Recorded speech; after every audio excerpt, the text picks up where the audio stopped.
On parle de ce garagiste de Romagneux qui s'est fait justice lui-même des cambrioleurs. Il les surprend dans son garage, sa concession. Ça fait plusieurs fois déjà qu'il a des tentatives de cambriolage. Il a pris son fusil à plomb, il a tiré, il a blessé grièvement un jeune.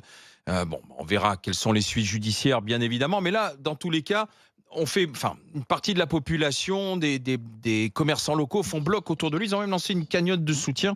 On en parlera dans un instant avec Thierry Pérez, député Rassemblement National de l'Isère. Mais c'est Luc Delaubre qui est avec nous. Bonjour Luc. Bonjour les grandes gueules. Ouvrier Bonjour. viticole, vous nous avez appelé parce que vous comprenez ce qui s'est passé et vous-même vous avez vécu plusieurs cambriolages.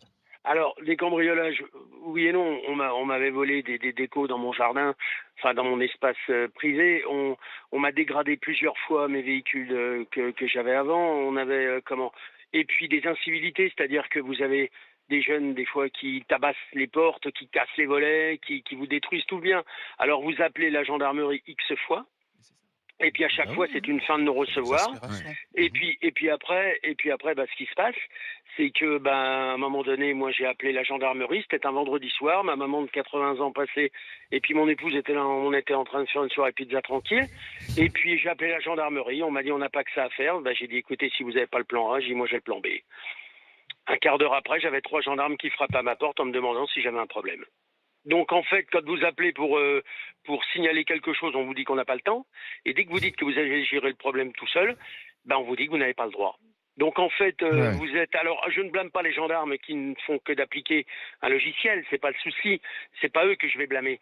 Mais on est quand même dans un système où on vous demande d'être un bon mouton bien tranquille, et puis si vous faites tomber, c'est pas grave, quoi. Mais quand vous dites que vous aviez le plan B, je comprends ce que vous voulez dire, mais est-ce que vous l'avez vraiment le plan B ? Alors le plan B, alors moi je vous rassure, 2 choses déjà. Je n'ai jamais voté pour un extrême quel qu'il soit, et j'ai pas d'arme à feu chez moi.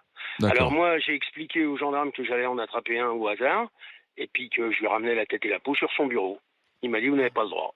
J'ai dit écoutez, j'ai la tarte dans la gueule avec le petit mot gentil, ça va toujours mieux que le petit mot gentil tout seul. Donc vous serez vraiment prêt à le faire ? Ça s'est presque passé parce que de toute façon je les ai coincés les mômes. Donc à un moment donné je leur ai dit. Vous dites des mômes, pourquoi des mômes, pourquoi, quel âge avaient-ils ? C'est des jeunes, c'est pareil, je leur en veux pas, mais le truc qu'il y a, c'est que pour le coup, c'est une population qui a entre 15, 16, 17, 18, 19 ans, et puis ça fout le bazar. Comble de bonheur, on est dans un milieu rural, et en plus, c'est toujours les mêmes, quoi. Et en fait, ça fait des années que ça dure. Il n'y a pas plus tard. Donc c'est un problème de sanctions judiciaires. Les décos de Noël sur la place de l'hôtel de ville de notre ville, elles ont été dégradées. Voilà, et puis c'est récurrent. C'est tout le temps comme ça. Mais alors, Luc, puis après sur les plateaux de télé, oui. puis dans les grandes pensants de nos politiques, on parle de ça, si vous voulez. Ça me fait penser à ces gens qui touillaient leur petit café au café de Fleurs pendant la guerre de 14 et qui disaient oh la guerre c'est quand même dingue. Mais à un moment donné, nous on est toujours confrontés à ça. Et qu'est-ce qui se passe ? On interpelle les gens, puis il n'y a rien qui se passe.